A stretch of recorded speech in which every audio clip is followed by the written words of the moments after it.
Tune in to Sports 360 with Ahmed Hamad. तब कुछ बात करते हैं पाकिस्तान सुपर लीग की, और जहां पे जो है इस वक्त 14वें मैच में मुल्तान सुल्तान्स ने हैं दिफाई चैंपियन लाहौर कलंदर्स को 60 रन से भारी मार्जिन से जो है शिकस्त देकर इवेंट में 5वीं कामयाबी हासिल कर ली है। और मुल्तान सुल्तान्स के 215 रन के हदफ के ताक़ुब में लाहौर कलंदर्स की टीम 17 ओवर में जो है सिर्फ 154 रन बना सकी और आउट हो गई। उसामा मीर ने 40 रन देकर जो 6 खिलाड़ियों को आउट किया। दिफाई चैंपियन को मुसलसल छठी शिकस्त का सामना करना पड़ रहा है और लाहौर कलंदर्स में जो है उनकी पुरानी रूह वापस आ चुकी है और हम राना साहब को भी जो है वो मिस कर रहे हैं। और इसी के साथ साथ जो है शाहीन अफरीदी की कप्तानी पर भी जो है अब सवाल जो है वो उठने लग गए हैं। और क्या शाहीन इसी हिकमत अमली के साथ जो है वर्ल्ड कप में भी लेके जाएंगे हमारी टीम को, जो पाकिस्तान की एक मेरिट बेस्ड टीम है, और वो वर्ल्ड कप जो है वहाँ पे जाके क्या परफॉर्म करेंगे अगर वो लाहौर कलंदर्स को एक मैच भी जितवा नहीं सकें। बिल्कुल इस पे गुफ्तगू करने के लिए हमारे साथ अहमद हमाद सिद्दीकी साहब, फॉर्मर जो हैं प्लेयर भी हैं और बड़े सीनियर हैं और तजनीकार हैं, स्पोर्ट्स जर्नलिस्ट हैं, स्पोर्ट्स एंकर हैं, और इनसे जो है हम गुफ्तगू करते हैं इस मामले के ऊपर। सर अस्सलाम वालेकुम। वालेकुम अस्सलाम। सर शाहीन का ऑनेस्टली बताऊं मैं तो कभी फ़ैन नहीं था। ओके।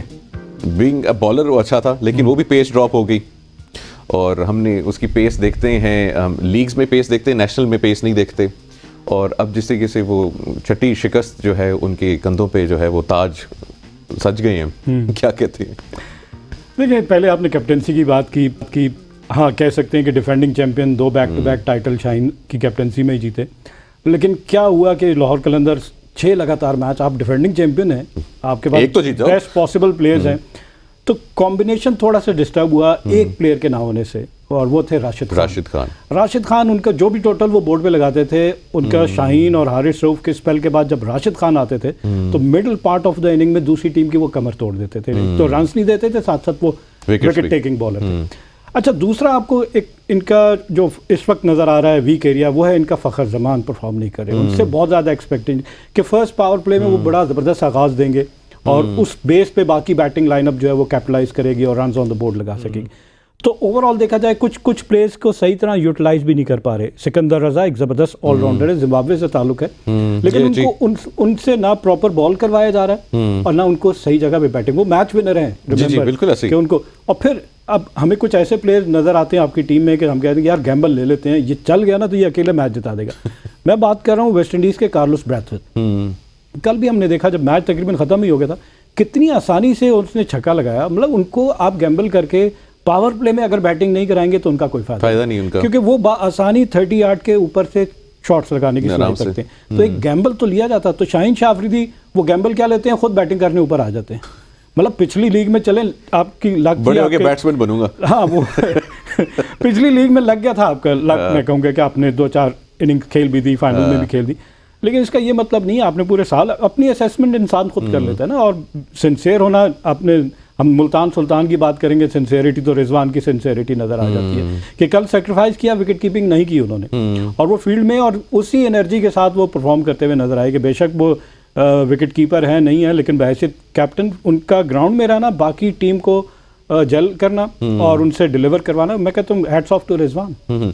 तो ओवरऑल चलें, अगर सिर्फ कैप्टनसी की बात करें, क्योंकि अभी आगे पाकिस्तान की T20 मैचेस बहुत सारे हैं, वर्ल्ड कप भी आ रहा है, फिर अभी मेरे ख्याल से न्यूजीलैंड के साथ भी है हमारा एक टूर्नामेंट भी है। Shaheen Shah Afridi captaincy national level पे, जी हाँ, कैप्टनसी ऑब्वियसली है, उस पर सवालिया निशान तो है क्योंकि डिलीवर नहीं कर पा रहे। अभी 5 T20 मैचेस हम न्यूजीलैंड में खेल के रहे हैं दोबारा, क्योंकि इस वर्ल्ड कप से पहले हमने 19 T20 मैचेस खेलने से।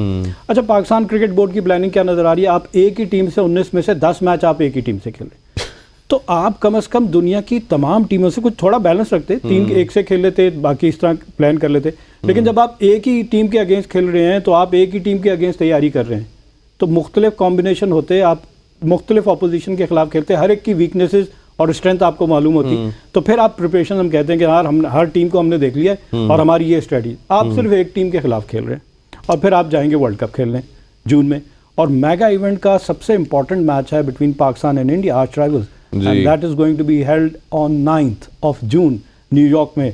टिकट्स जिसने नहीं लिए वो सब वेट कर रहे हैं कि जनाब कब अनाउंस होगा कि टिकट्स $2,500 की सबसे सस्ती टिकट $2,500 की है। मोस्ट वॉच मैच मैं कहूंगा कि स्पोर्ट्स के हवाले से, इवन फुटबॉल से भी ज्यादा इंडिया पाकिस्तान का मैच जो है वो सारी दुनिया में देख। रीजन क्या है कि पॉपुलेशन ऑब्वियसली दोनों कंट्रीज की, सब कॉन्टिनेंट की फॉलो बहुत ज़्यादा किया जाता है। लेकिन पाकिस्तान का मुझे जो अफसोस हुआ ना, देखें शाहीन शाह अफरीदी की कैप्टनसी की आपने बात कर ली, आकिब जावेद ने प्रेस कॉन्फ्रेंस कर दी कि शाहीन अकेला लड़ रहा है, बाकी नहीं लड़ रहे। तो पिक तो आपने किया था ना, थिंक टैंक तो आप ही थे। जी। तो आप जब पिक कर रहे थे तो आपने क्या कॉम्बिनेशन सोचा था? हाँ ठीक है, बैड लक हो सकती है।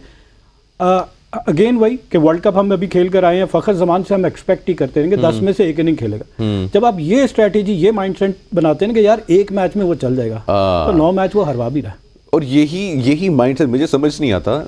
टीम में 11 प्लेयर होते हैं, हम एक पे ही क्यों डिपेंड कर रहे हैं? मतलब कि यार आप लोग सारे टॉप क्लास प्लेयर्स हैं, अगर राशिद खान नहीं है तो आपको उसका कोई रिप्लेसमेंट होनी चाहिए। मतलब आप सिर्फ राशिद खान पे ही डिपेंड कर रहे हैं। हाँ, वो अगर नहीं है तो आप गए, हारिस रऊफ अनफिट हो गए, शोल्डर इंजरी, तो वो भी गए, तो लो जी आपका कॉम। और जमान खान, देखिए इनकी बॉलिंग अटैक की अगर हम बात कर लें, शाहीन शाह अफरीदी आप कह रहे थे पेस थोड़ी वापस आ गई है, लीग में आ जाती है। अराउंड 147 kph उन्होंने बॉल किया इस लीग में। वाह जी वाह। तो कुछ अच्छे साइन हैं, लेकिन वरिंग साइन क्या था कि जमान खान, जिन पे बहुत ज़्यादा हम कह रहे थे कि ये अच्छा प्रॉस्पेक्ट है और डेथ ओवर्स में बहुत अच्छे, यॉर्कर्स कंट्रोल बड़ा अच्छा करते हैं।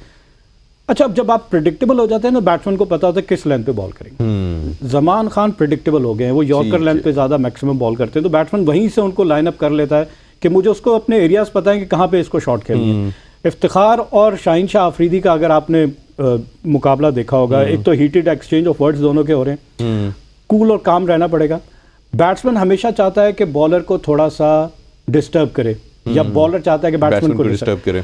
अब शाहीन शाह अफरीदी को एक छक्का मारा इफ्तिखार ने, तो शाहीन शाह अफरीदी ने उनको आके जाकर कुछ गुस्से का इजहार किया। उसके बाद से फिर क्या हुआ कि अपनी कॉन्सेंट्रेशन को उन्होंने लूज कर दिया, अब फिर उन्होंने दूसरी बॉल पे फिर छक्का मार दिया। तो बड़ा कूल और काम कंपोज होकर खेलना पड़ता है, जज्बाती होंगे तो फिर आप मैच लूज कर देंगे। और फिर बॉलिंग की जॉर्ज लिंडा को खिलाया गया, लेफ्ट आर्म लेग स्पिनर है, और उनकी परफॉर्मेंस बुरी नहीं है, वो अच्छी परफॉर्मेंस है।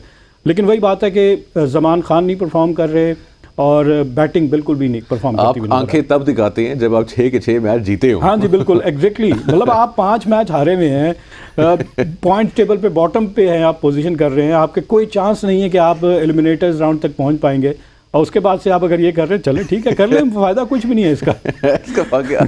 अच्छा, आपने वो शॉट की बात की ना, जो यॉर्कर लेंथ से जो उठाते हैं, मुझे साइम अयूब की शॉट याद आ गई। वो किस तरीके से खूबसूरती से जी उन्होंने देखा भी नहीं और ऐसे ये किया है बगैर देखे। Not an easy shot to execute, मतलब इसके लिए बहुत ड्रिल करने की जरूरत है, हैंड आई कोऑर्डिनेशन। ऑब्वियसली आप बॉल को जितना अर्ली पिक कर लेते हैं, स्किल्स हैं। साइम अयूब पहले 3 मैचेस में वो भी नहीं चल रहे थे, एक और फिर उनको ये समझ, किसी ने समझाया ही होगा कि यार जाकर इनिंग थोड़ा सा टाइम ले लो। बॉल 1 से अगर आप कहेंगे कि मैं लगा दूंगा, जो बहुत अच्छी आपकी फॉर्म लगी हो तो चलें आप कर लेते हैं बॉल 1 से। लेकिन जब आपको लोगों ने आप पे काम कर लिया, वर्कआउट कर लिया, और हमने शोएब मलिक ने उनको आउट कर दिया पहली बॉल पे। आप देखें ना कि पहला बॉल शोएब मलिक कर रहे हैं, शोएब मलिक टर्न भी नहीं करते, और आप जो टेक्निक नजर आई कि आपका बैट क्रॉस आ रहा था और फिर आप लेट हो गए, आपको पता चला कि बॉल तो ज़्यादा फुल लेंथ पे है, तो वहीं से आप गैप में मिस हुए बीट। लेकिन फिर उनको शायद किसी ने समझाया कि आप थोड़ा सा टाइम लें, और फिर आपको 2 इनिंग्स उनकी अब नज़र आ रही हैं कि बाबर आजम के साथ एक तो 136 रन की पार्टनरशिप, 4th पार्टनरशिप इन दोनों की, 100 और उससे ज़्यादा रन की। तो देखिए ओपनर्स का रोल बड़ा इंपॉर्टेंट है। अगर तो ओपनर्स पहले 6 ओवर में विकेट भी बचा लेते हैं और रन भी बहुत अच्छे बोर्ड पे लगा लेते हैं, तो फिर तो आपके बाकी बैटिंग बड़े आसानी से, उनके पास लाइसेंस होता है कि जी खुल के खेले, अब आप विकेट की परवाह ना करें, गिरती है।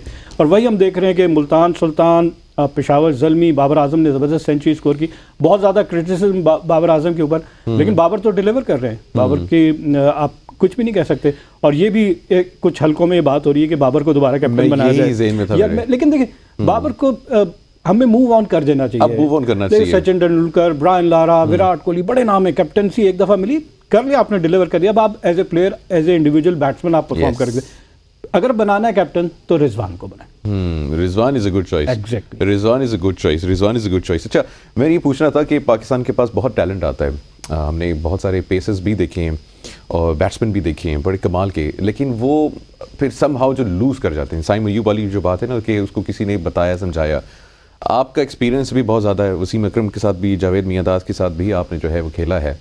ग्रूमिंग कितनी इंपॉर्टेंट है और ये क्या ग्रूमिंग होती है प्लेयर्स की, या ये बस सिर्फ वो ब्लॉक्स बने होते हैं, उधर भी सियासत हो रही होती है कि ये जी ये नून लीग का है, ये तरीके इंसाफ का है और ये हमारी टीम है? देखिए, प्लेयर का खुद से इंडिविजुअली उसका फोकस होना बहुत इंपॉर्टेंट है। ये जो चीज़ है ना, ये सबसे बड़ी बीमारी है। जब तक आप सोशल मीडिया को आप रिस्पॉन्स करते रहेंगे, आपने अगर किसी की क्रिटिसिज्म का जवाब देना है तो ग्राउंड में देना है, परफॉर्मेंस के थ्रू देना है। आप इस चीज़ को बिल्कुल ही तवज्जो ना दें, समझे ये आपके पास है ही नहीं। जब तक आपका माइंड इसके साथ जुड़ा रहेगा कि 50 टीवी चैनल्स पे ये बात हो रही है, सोशल मीडिया पे हर जगह बात हो रही है, आप हर किसी को खामोश नहीं कर सकते। अगर आप खामोश कर सकते हैं तो अपनी परफॉर्मेंसेस के थ्रू। और फिर वही बात आती है यंग टैलेंट पाकिस्तान का, आपने फास्ट बॉलिंग की बात की, इस्लामाबाद यूनाइटेड में वो एहसानुल्लाह था जो मेरे ख्याल से जी लास्ट ईयर एहसानुल्लाह अनफिट हो गए। मैं कहूँगा बड़ा नुकसान हुआ मुल्तान सुल्तान को, उनके अनफिट, पाकिस्तान को नुकसान हुआ। लेकिन मैं फास्ट बॉलिंग अपकमिंग टैलेंट की बात कर रहा हूँ। अब नसीम शाह के दोनों भाई उबैद शाह एंड हुनैन शाह, और उसके अलावा अंडर 19 वर्ल्ड कप जो अभी हुआ साउथ अफ्रीका में, उसमें मोहम्मद जीशान है, वो भी इस पाकिस्तान सुपर लीग में पेशावर ज़ल्मी में।